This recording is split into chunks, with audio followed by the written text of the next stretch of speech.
Hello મિત્રો, જય શ્રી કૃષ્ણ. આપ સૌનું સ્વાગત કરું છું મારા ચેનલની અંદર.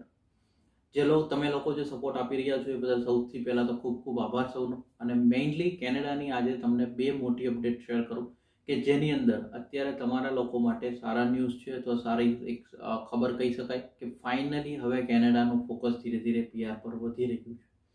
હવે તો કે ઘણા એ જ કહેશે કે સર હજી તો 2 દિવસ પહેલાં જ એટલું બધું ખરાબ વિડીયોઝ આવી રહ્યા હતા અથવા ન્યૂઝ આવી રહ્યા હતા, આટલા લાખ લોકોને ડિપોર્ટ કર. એનું એક કન્ક્લુઝન મેં તમને આપ્યું. એ જ મુજબ આજે હું તમને જે અપડેટ આપવા જઈ રહ્યો એ ખાસ જોજો, બિકોઝ એનાથી તમને બી ઘણો બધો બેનિફિટ થઈ શકે છે. હવે તો કે ચેનલ પર જો નવા છો તો સબસ્ક્રાઇબ કરજો, નોટિફિકેશન ઓન રાખજો, જેથી આવી જ અપડેટ તમને સરળ ભાષામાં અને પ્રોપર સાચી ઇન્ફોર્મેશન પહોંચતી કરવાની કોશિશ કરતા હોઈએ, એટલે તમને સરળ રીતે મળી જાય. હવે આપણે મેઇનલી ટોપિક પર આગળ વધીએ. જ્યારે 23મી ઓક્ટોબરે કેનેડાના પીઆર રિલીઝ થયા, છેલ્લો ડ્રો, ત્યારબાદ કમસે કમ 10-15 દિવસ નવેમ્બરના એવા નીકળી ગયા કે 12 નવેમ્બર કે 13 નવેમ્બરે ફાઇનલી સિલેક્શનો ચાલુ થયા હતા.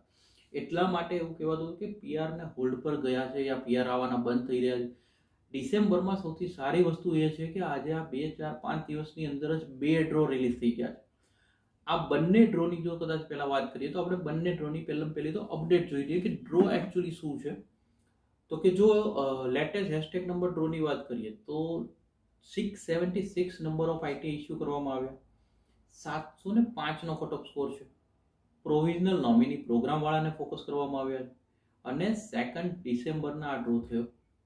ત્યારબાદ બીજો ડ્રો થયો એ 3 ડિસેમ્બર ફ્રેન્ચ લેંગ્વેજ. હું તમને ઘણા વિડીયોમાં કહેતો આવ્યો છું ફ્રેન્ચને પ્રાયોરિટી વધશે. કદાચ હજી હું તમને કહું છું આજથી 3 કે 6 મહિના પછી ફ્રેન્ચ વાળા જ પ્રાયોરિટીમાં હશે. એવો સિનારીઓ આવી શકે છે કેનેડાના પીઆર વાળા માટે.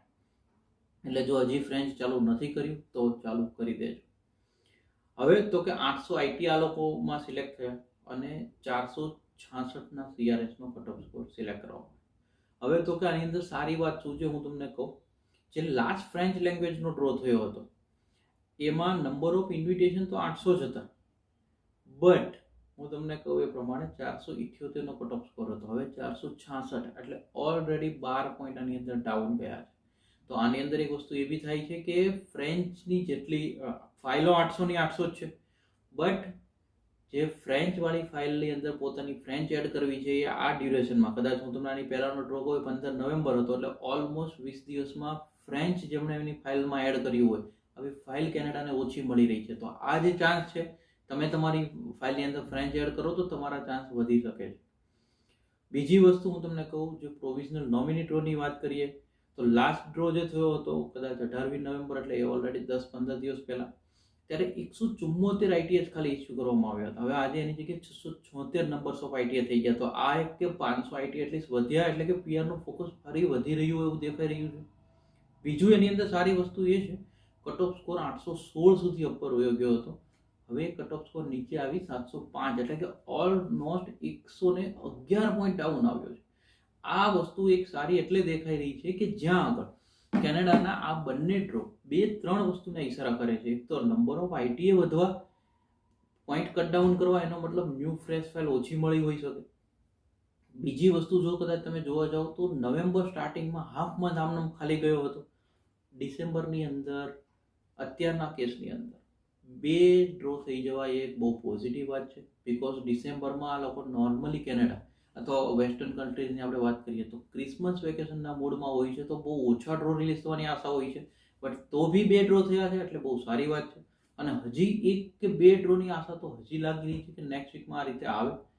આની અંદર કદાચ એક માઇનસ પોઈન્ટ, કદાચ એક નોર્મલ જો માઇનસ પોઈન્ટ તમારે વિચારો હોય તોનો એક વાત કરું તો એવું હોઈ શકે કે કદાચ ક્રિસમસ વેકેશન 15 કે 20 ડિસેમ્બર પછી જો એ લોકો સ્ટાર્ટ કરવાનો પ્લાન કરતા હોય તો એને કારણે બી કદાચ વહેલા ડ્રો કર્યા હોઈ શકે.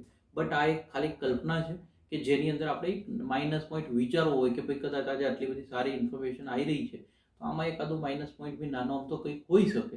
તો એ એક જ આ માઇનસ પોઈન્ટ અત્યારે દેખાઈ રહ્યો છે કે જ્યાં આગળ કદાચ આ એક માઇનસ પોઈન્ટ હોય. બાકી જો અત્યારના કેસમાં કહું તો હું તો કહું છું સારી અપડેટ કહેવાય કે ડિસેમ્બર મંથમાં આ સિલેક્શનો થયા છે, પ્લસ કટ ઓફ સ્કોર નીચે આવી રહ્યા છે. પ્રોવિઝનની નોમિનીની જો આપણે વાત કરીએ તો એ સાઈડ રાખીએ, પણ ફ્રેન્ચની ઓલવેઝ હું તમને કહું છું જેટલું જલ્દી કરી શકો. હા ટફ છે, સમજો, હું બી ઘણાને એવું થશે કે સાહેબ તમારે તો વાતો કરવી છે, ફ્રેન્ચ કરો તો ખરી જ ખબર પડે.